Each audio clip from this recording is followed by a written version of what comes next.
Bonjour à tous, bonjour à toutes. Cet après-midi, comme ça a été annoncé, on va vous faire un retour d'expérience où vous présentez un élément important et qui, a priori, devrait changer la façon dont peut-être vous allez commercialiser vos biens neufs bientôt, puisque l'enjeu de ce workshop, en fait, c'est finalement de vous donner envie de faire de la vente en ligne. Et en gros, c'est faites de la vente en ligne un nouveau canal de vente. Et pour ça, on va s'appuyer sur le témoignage de deux interlocuteurs clés, puisqu'on a fait une rencontre assez profonde entre Alexandre Luquin, directeur commercial d'Edouard Denis, Aurélien Charrer, directeur général d'Oswald, et puis bien ici, moi Didier Monet, mais pas que moi évidemment, il y a beaucoup d'aspects techniques. Mais là, l'enjeu, c'est vraiment de partager ces témoignages et de faire un retour d'expérience sur ce projet, qui était vraiment une expérimentation d'Edouard Denis, et on voudrait vous partager en fait ce retour d'expérience. 3 chiffres, peut-être certains les ont vus ce matin, mais 3 chiffres déjà pour donner un peu de matière. Vous le savez, maintenant à peu près tout le monde achète sur Internet. 92% des Français aujourd'hui achètent en ligne. On s'est acheté un canapé, on s'est acheté un vélo, on s'est acheté un voyage. 32% ont acheté une automobile, donc ça commence à être des achats conséquents. On est sur des gros paniers moyens. Et puis 40% des ménages ont augmenté leurs dépenses, et surtout depuis le confinement, l'achat en ligne de produits de grande consommation a augmenté et évolué fortement. Et dans les chiffres, en fait, on s'est intéressé aussi, parce que c'est une étude Opsio qu'on a faite autour de 1000 Français représentatifs, et on a fait une analyse sur les gens qui seraient prêts à aller plus loin et à être prêts à acheter un bien immobilier.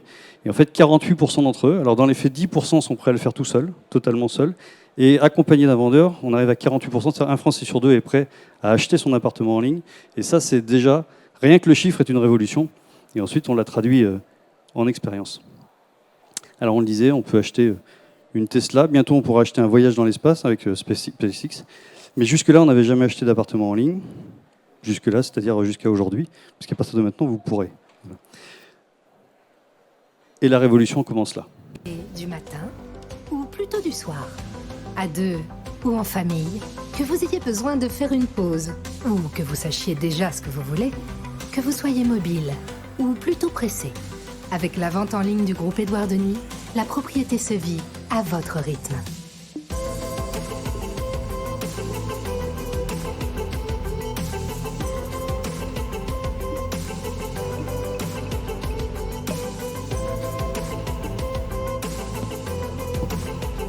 « 100% digital, 100% simplifié, 100% auto. »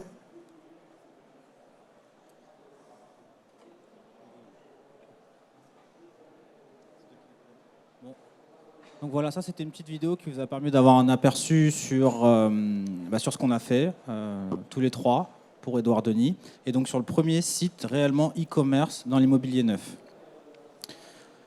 Avant d'aller un peu plus loin, on trouvait bon aussi de replacer un peu le contexte.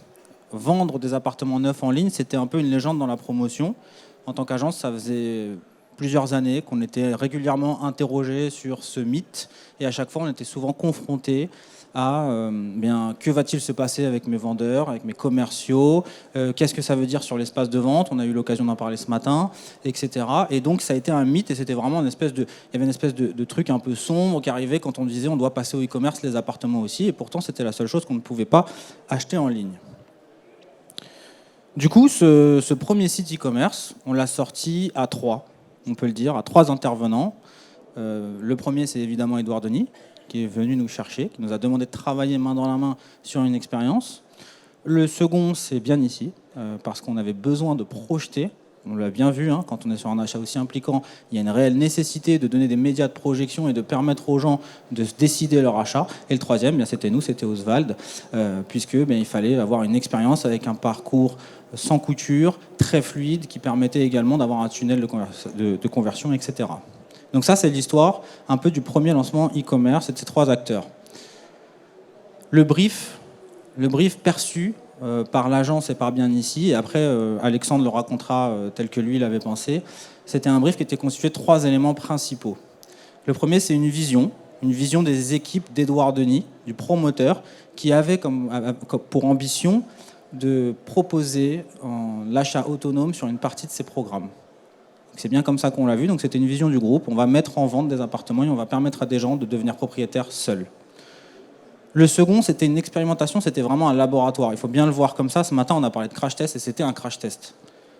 On se doutait qu'on ne vendrait pas 100% des logements via ce site tout seul, sans avoir un accompagnement commercial, mais on voulait voir jusqu'où on allait. On a poussé les curseurs au maximum. C'est-à-dire que on n'a eu aucun bouton qui permettait d'avoir un lead ou un contact. On a fait des leads, mais ils n'étaient jamais recontactés. Les contacts n'étaient pas traités, ils étaient seuls et ils construisaient eux-mêmes leur projet d'achat.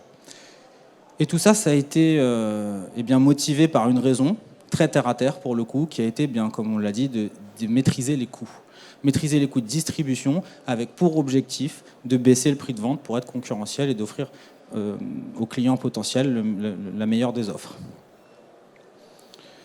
Alors la question qu'on s'est posée, quand on a travaillé sur ce projet, la première question qu'on s'est posée, c'est comment est-ce qu'on a fait pour créer un peu ce premier site e-commerce de l'immobilier neuf. Le premier point, c'est que tout de suite, on s'est heurté à de gros challenges. Parce que quand on achète un appartement, on l'a dit, c'est un achat très impliquant. La première chose, c'est qu'il y a des démarches juridiques. Il y a un contrat de réservation, il y a aussi des problématiques qui sont liées au financement. Il y a des questions avec le juridique de Nexity qui nous a imposé à l'époque la vérification de l'identité de niveau 5. Quelqu'un qui signe le contrat doit être certifié que c'est bien la personne. Ensuite, on avait des sujets techniques aussi, évidemment, puisque comment est-ce qu'on fait, par exemple, quand on a un lot qui est réservé par 2 personnes en même temps, la problématique qui est sur les files d'attente, tout ce genre de choses, la performance, il fallait tenir les charges, les problématiques d'affichage en temps réel, etc. Et enfin, c'est presque le point marketing le plus important, c'est la pédagogie. Vous allez signer un appartement parfois à plus de 300, 400, 500 000 euros, seul. Il y a une problématique de confiance, il y a une problématique d'explication du tunnel, parce que c'est un tunnel qui peut être un peu contraignant avec cette notion de signature, de vérification d'identité, de financement, etc. Et donc il a fallu créer beaucoup de contenu de projection. Le premier point qui nous a permis de réaliser ce site, ça a été dans un premier temps l'UX. Et quand on dit UX, c'est l'expérience qui est associée à l'utilisateur, qui devait être optimisée pour ça. Il ne faut pas oublier que c'est un site de vente en ligne. Notre KPI, il a été déplacé. Aujourd'hui, dans la promotion, quand on fait des sites, on a un KPI simple, c'est le nombre de leads et potentiellement, si vous y arrivez, le nombre de rendez-vous. Nombreux sont les promoteurs qui ne savent toujours pas avoir une prise de rendez-vous connectée. Et bien là, on a déplacé ça à la vente. On allait encore plus loin. Donc ce KPI, il fallait bien pour l'atteindre avoir une expérience qui était complètement optimisée liée à la réservation en ligne.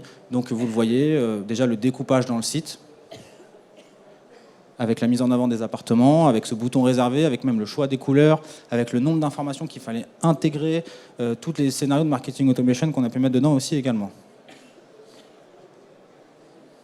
Alors, effectivement, pardon, j'ai un micro un peu fort. Comme Aurélien l'a dit, il fallait à la fois le parcours digital, mais il fallait évidemment le contenu, parce que tout le monde dans cette salle sait que ce qu'on vend n'existe pas à ce stade-là, puisque sur le site, finalement, il faut se projeter. Et l'intervention de Bien Ici dans ce projet, c'était de construire évidemment tous les outils qui permettent à un internaute d'être capable de prendre une décision seul en prenant tout le contexte environnemental. Donc, vous voyez les cycloramas qui permet par exemple de voir le programme dans son environnement réel. Évidemment, la modélisation 3D qui permet de voir l'immeuble et le voir en plus dans son environnement avec les rues, les commerces, les transports en commun, les plans 3D, les visites virtuelles, et puis des perspectives ou tous les éléments qui permettent à un internaute de se projeter en totale liberté dans son projet, alors que pas une seule pierre n'a été posée pour l'instant. Après, la deuxième chose qu'il a fallu penser, c'était la conversion en elle-même. Et quand on parle de conversion, on parle plus de transformation. On l'a dit, le KPI, c'était la vente, c'était le chiffre d'affaires. Donc il a fallu rajouter cette brique qui n'existe pas en réalité. Le bouton réservé, que se passe-t-il derrière ? Eh bien, ce qui se passe, c'est déjà la signature du contrat électronique. On a un paiement, un dépôt de garantie. Là aussi, on s'est heurté à des contraintes juridiques fortes. Comment est-ce qu'on fait pour mettre de l'argent sur un compte séquestre, etc. Est-ce qu'on fait directement un paiement, une préautorisation ? Tout ça, c'est des questions auxquelles on a dû répondre pour aboutir à l'expérience la plus complète possible. Enfin, ce qu'on ne vous a pas dit aussi, c'est que sur ce lancement, on avait une grille de prix progressive et on était en TVA 5,5. Donc il a fallu qu'on gère tout ça. Il a fallu qu'on gère non seulement les files d'attente, mais il a aussi fallu qu'on gère qu'est-ce qui se passe du 1er au 10e réservataire, comment je passe au 11e. Si j'ai un abandon de panier, quelle est la règle ? Donc ça a l'air un peu simple comme ça, mais traduit d'un point de vue temps réel digital, avec des offres qui sont normalement garanties par huissier, il a fallu retranscrire tout ça. Alors évidemment, dans le parcours, il y a aussi la génération d'audience et de trafic. Alors il y a énormément de stratégies possibles pour amener du trafic et amener des leads. Chez Bien Ici, on est allé jusqu'à pousser finalement l'innovation sur un élément finalement que vous connaissez tous, c'est de créer sur le premier site internet d'annonces immobilières en France un bouton réservé en ligne. Donc c'est la première fois et c'est le seul site en France qui permet directement sur une annonce de réserver en ligne un programme et donc d'accéder à tous les éléments de projection qu'on a vu, plus tout le parcours utilisateur qui permet de réserver son programme. Et ça, je me permets juste de revenir dessus parce que moi j'estime que ça aussi c'est en soi une révolution sur tout le marché des promoteurs, des portails. Aujourd'hui, vous avez un parcours sans rupture, non seulement sur le site, mais également depuis la recherche. Donc ça, on l'a fait dans le cadre de ce lancement. Du coup, on va peut-être laisser Alexandre présenter le programme test. Bonjour à tous. Alors nous, effectivement, pour expérimenter le site de vente en ligne, il a fallu choisir un programme. Et le programme qu'on a choisi, c'est un programme qui est à Villeneuve-la-Garenne. Alors, il fallait que ce soit un programme qui remplisse des conditions très précises, parce qu'on s'est dit que lancer un programme en ligne en 100% digital et autonome, 100% autonome, il fallait qu'on soit en fait sur un emplacement de premier choix. Un emplacement où le marché est véritablement tendu. Donc c'est la raison pour laquelle on a choisi Villeneuve-la-Garenne, parce que concrètement on était sur un super emplacement à Villeneuve-la-Garenne, le meilleur emplacement, et aussi on respectait en fait une architecture qui était très belle. Donc voilà, donc le produit est hyper important. Donc on a choisi ce programme. Parce que je le répète, comme le disait Aurélien, nous, l'ambition, c'était vraiment de pousser à l'extrême le test. En fait, on voulait savoir comment pouvait réagir un client et comment un client de chez lui, au bureau, dans des transports, pouvait lui-même réserver son appartement sans accompagnement d'un vendeur. Donc en fait, c'était vraiment un test. Et c'était un crash test. On était même prêt et capable de se dire qu'on allait louper notre lancement commercial. Alors pour un directeur commercial, c'est difficile à gérer et à digérer, mais on voulait être précurseur et on voulait justement tester le marché, surtout après ce qui s'est passé en 2020 et la crise sanitaire. Donc on voulait vraiment voir jusqu'où on pouvait aller. On a eu quand même quelques contraintes, parce que vous me direz, bon, Villeneuve-la-Garenne, c'est une belle ville, mais c'est pas la plus belle ville d'Île-de-France. C'est pas là où tout le monde rêve de vivre. Mais il fallait faire un choix avec le stock qu'on avait. Donc il y avait une autre contrainte, c'est aussi de se dire, bon, acheter en VFA, déjà acheter dans l'ancien en ligne, ça peut être compliqué. Maintenant, acheter en VFA avec toutes les complexités de la VFA que tout le monde connaît, les appels de fonds, les TMA, les délais de livraison, le PTZ. Et en plus, on avait un programme qui était éligible en TVA 5.5. Donc concrètement, le message n'était pas le plus clair possible. C'était parce qu'il y avait quand même beaucoup de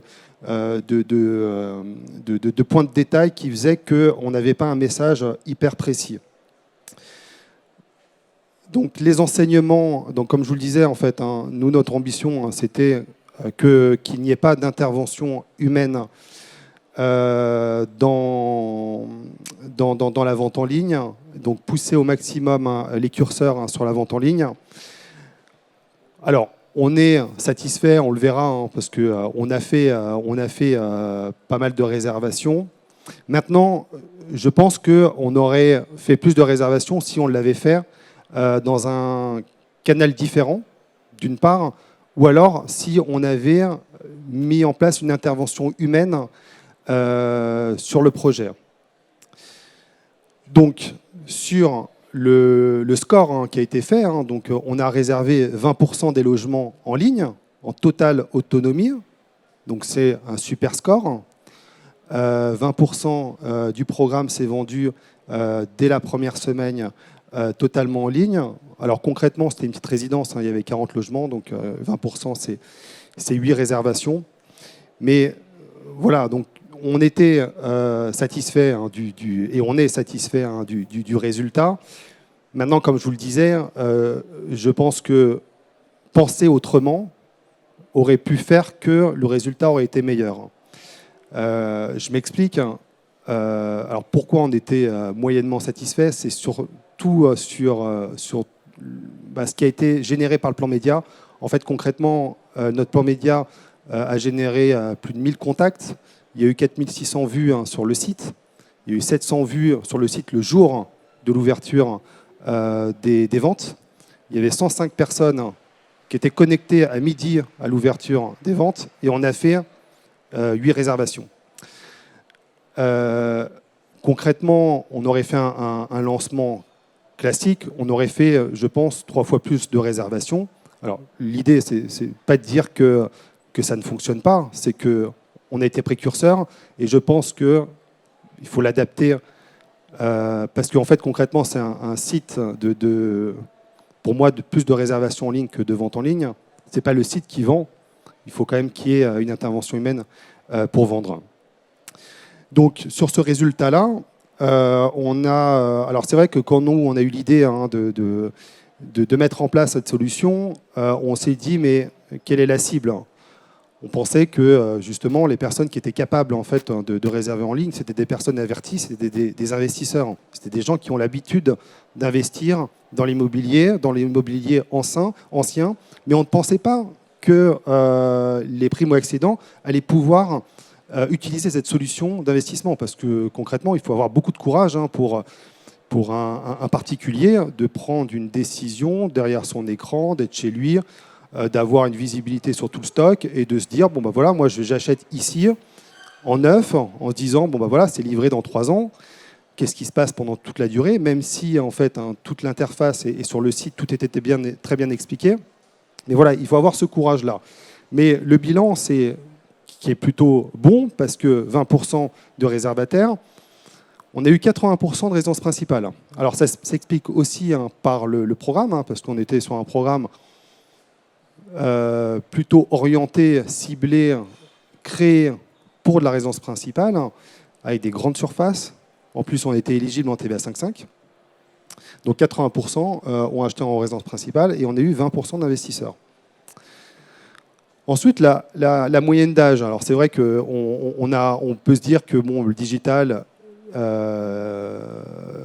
va plutôt convenir à une population plus jeune. Donc la moyenne d'âge, c'est 39 ans. Bon, à 39 ans, on est jeune, à 39 ans encore. Mais c'est vrai qu'on a été surpris de voir qu'on avait des gens de 45 ans, 50 ans, qui étaient capables d'acheter en ligne. Pour compléter tes propos, la moyenne d'âge de première acquisition, c'est 32 ans, entre 31 et 32 ans. Donc on est plutôt sur une tranche légèrement supérieure. Tout à fait. Pour une première acquisition. Et sur les CSP, alors le panel est hyper large, parce qu'en fait, on a un artisan qui a investi, on a un directeur comptable, enfin un directeur juridique, un comptable. Donc en fait, le panel de clients est très large. Donc, le commercial, c'est vrai que, comme le disait Aurélien, la question c'était de savoir comment on allait aussi gérer les commerciaux chez Édouard Denis, parce que on était dans une période assez compliquée. C'était en début d'année. On a un stock, comme vous le savez, qui est très faible. Et dire en fait à un vendeur, écoutez, ce beau programme que vous attendez depuis tant de mois, tant d'années, vous n'allez pas l'avoir. En fait, ça va être un autre canal. Donc ça, c'est vrai que ça a été un peu compliqué à gérer, mais ça se gère, ça s'explique, et ce n'est pas forcément le fond du problème. Pour parler du commercial, moi je pense qu'il est indispensable que le commercial ait sa place dans la vente en ligne. Il doit avoir sa place pour plusieurs raisons. Il doit rassurer, il doit conforter. Moi, je prendrais en fait l'exemple d'une méthode de vente classique où on fait en R1, R1, R2, R3, R4. Moi, je pense que le R1 doit être fait en présentiel par un commercial pour, d'une part, expliquer le concept, expliquer le programme et rassurer le client. Donc, il faut avoir une présence humaine pour ça. Ensuite, le R2, R3, où là, c'est le choix de l'appartement et la réservation. Je pense que le prospect peut être en totale autonomie devant son écran pour choisir et réserver. Mais il faut après, en R4, une confortation d'un vendeur qui va justement verrouiller, conforter, verrouiller les financements également, parce qu'une des questions aussi qu'on se posait, c'est que un prospect pouvait acheter un appartement de 400 000 euros en versant 1 000 euros de dépôt de garantie, parce que ça, c'était le montant du dépôt de garantie. Sur les financements, c'était compliqué à vérifier, et donc on ne savait pas en fait si les réservataires étaient finançables. Donc ça aussi, c'était assez difficilement vérifiable. Donc l'apport humain est quand même nécessaire, je pense, pour le bon fonctionnement de la vente en ligne. Il y a une chose aussi, Aurélien en parlait, en fait, nous, ce qui a motivé notre démarche de vente en ligne, comme vous le savez, c'est le contexte économique, le contexte sanitaire. Surtout, on voulait amener notre offre chez les clients, mais aussi, on voulait baisser le prix de vente. Alors, comment baisser le prix de vente alors que le prix des fonciers augmente, les matières premières augmentent et le coût de travaux augmente. Et la seule variable d'ajustement, c'est le coût de distribution. Et c'est pour ça qu'en fait, on s'est dit qu'on allait créer un autre canal pour baisser le coût de distribution qui permettra en fait de baisser le prix final au consommateur. La question, moi, on m'a souvent dit, oui, en fait, vous avez fait ça pour augmenter vos marges. Alors non, on aurait pu le faire pour augmenter nos marges. On l'a fait pour baisser le prix. Parce qu'aujourd'hui, comme vous le savez, les prix augmentent. Et il faut qu'il y ait un intérêt pour le client d'acheter lui-même en totale autonomie de chez lui. Parce que pourquoi, en fait, ce serait à lui d'aller chercher toutes les informations si le prix était le même qu'en bulle de vente? Ça n'aurait pas été logique. Nous, on voulait justement avoir un prix agressif afin que les gens viennent à nous et réservent en totale autonomie. Aurélien, tu voulais parler? Oui, mais j'attendais que tu donnes la baisse du coût du coup. Voilà, et en fait, ça nous a permis de baisser de 200 € le prix au mètre carré. Et du coup, moi, ma question, vous faites quasiment pas de bureau de vente. Les 200 €, ils intégraient la projection d'un bureau de vente ou pas? Alors non, les 200 € n'intégraient pas la projection d'un bureau de vente parce que, en fait, les 200 €, pour rentrer dans le détail, quand vous êtes promoteur, vous avez un bilan de promotion et vous avez des honoraires de commercialisation. À partir du moment où les honoraires de commercialisation baissent, ça permet en fait, à marge égale, de baisser le prix de vente. Donc la réponse est non. On a joué surtout sur les honoraires de commercialisation. Vers une nouvelle relation acheteur, voilà, donc c'est ce que je vous disais, c'est que je pense que la vente, pour moi en tout cas, la vente en ligne de façon totalement autonome, ça peut fonctionner sur des emplacements premium qui n'ont pas besoin de se vendre, donc qui s'achètent facilement. Donc ça, effectivement, ça peut fonctionner de façon totalement autonome.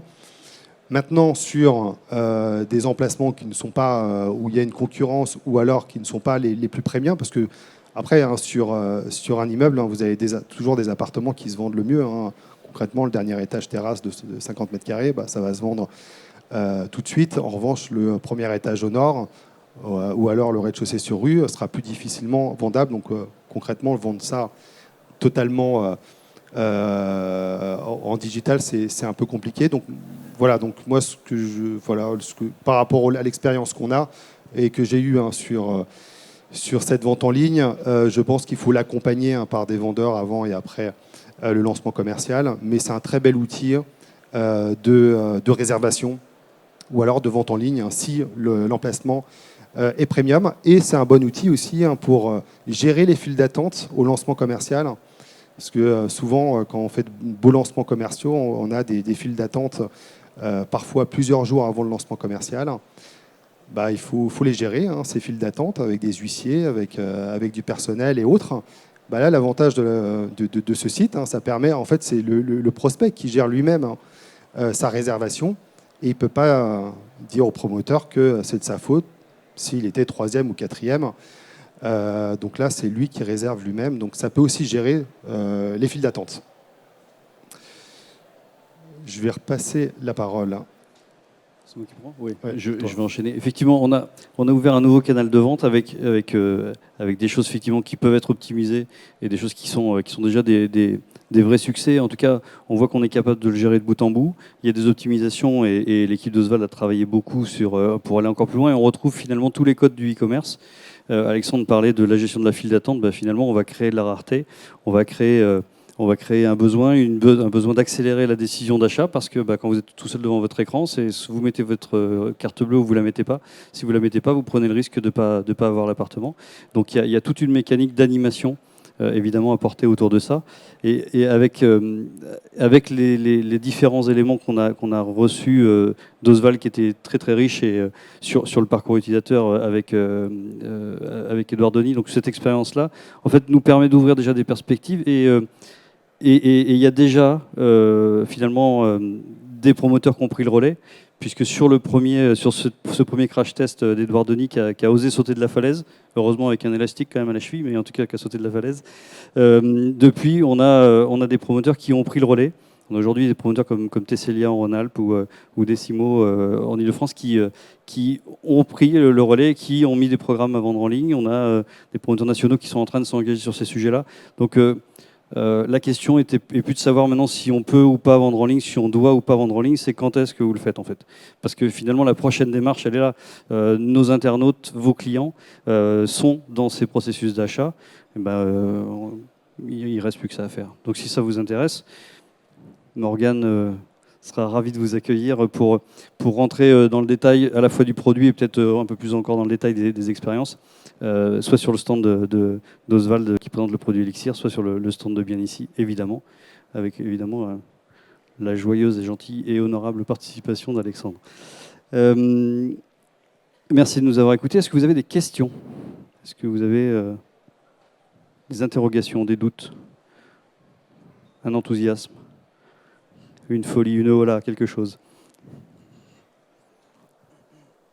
Si vous n'avez pas de questions, moi du coup je Oui, vais... madame. Vas-y. Attendez, on va vous passer un micro. Oui, alors la question c'est de savoir si les clients ont été recontactés après la réservation. Oui, on les a recontactés après la réservation. Mais trop tard. Enfin, ça nous a permis en fait, de sécuriser les réservations qui avaient été faites. Mais on les a recontactés pour conforter et confirmer que le financement déjà passait et pour conforter aussi la vente.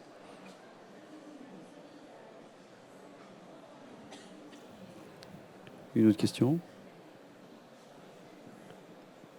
Écoutez, si. Monsieur, oui.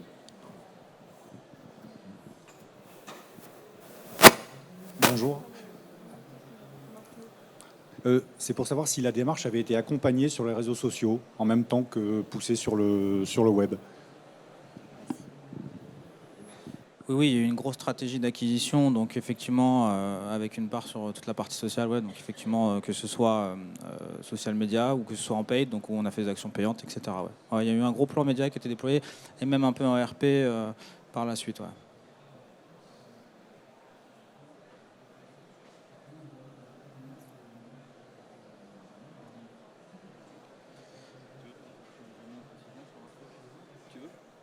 Si vous n'avez pas d'autres questions, je vais juste me permettre de rebondir sur un point de vue un peu différent, qui je pense qu'il est intéressant de mettre en parallèle. Aujourd'hui, si vous prenez le secteur le plus proche de l'immobilier, c'est l'automobile. 70% des gens qui font une configuration d'une voiture chez Renault sur le configurateur de Renault se présentent ensuite pour acheter. Ils commencent par la configuration. Donc ce qui est intéressant, en fait, ça ouvre des perspectives nouvelles, parce qu'aujourd'hui, on n'a pas vraiment les moyens de mettre des configurateurs en temps réel sur les appartements, etc. Mais cette perspective, elle est quand même à ouvrir. On parlait de perspective parce que, certes, aujourd'hui, on a un R1 qui doit être fait à distance ou en physique avec un vendeur dans 90% des cas. En revanche, si demain, on a les moyens de donner à quelqu'un la possibilité de créer son appartement et de le configurer avec un prix, peut-être que ce R1, il va le faire tout seul, avec, bien sûr, toutes mesures gardées dans un certain pourcentage, et qu'il viendra pour un conseil soit entre deux configurations, soit directement pour concrétiser parce qu'il aura besoin d'être assuré dans son achat. Mais c'est bien important de le dire, c'est qu'aujourd'hui, on est peut-être aussi un peu bloqué par ça et par cette problématique de projection qui fait qu'on a encore besoin de quelqu'un pour nous aider à nous projeter. Oui, cet élément de rassurance est important, effectivement. Mais la configuration, on sait que la technologie existe. Il faut l'embarquer aussi dans ces aspects-là. Il faut en tout cas la rendre plus fluide pour pouvoir la traiter en temps réel. Ce sera un élément majeur. Donc si vous n'avez plus de questions, merci. J'aurais presque envie de dire et quand est-ce qu'on lance sur l'ancien, mais ce sera un autre débat. Merci à tous.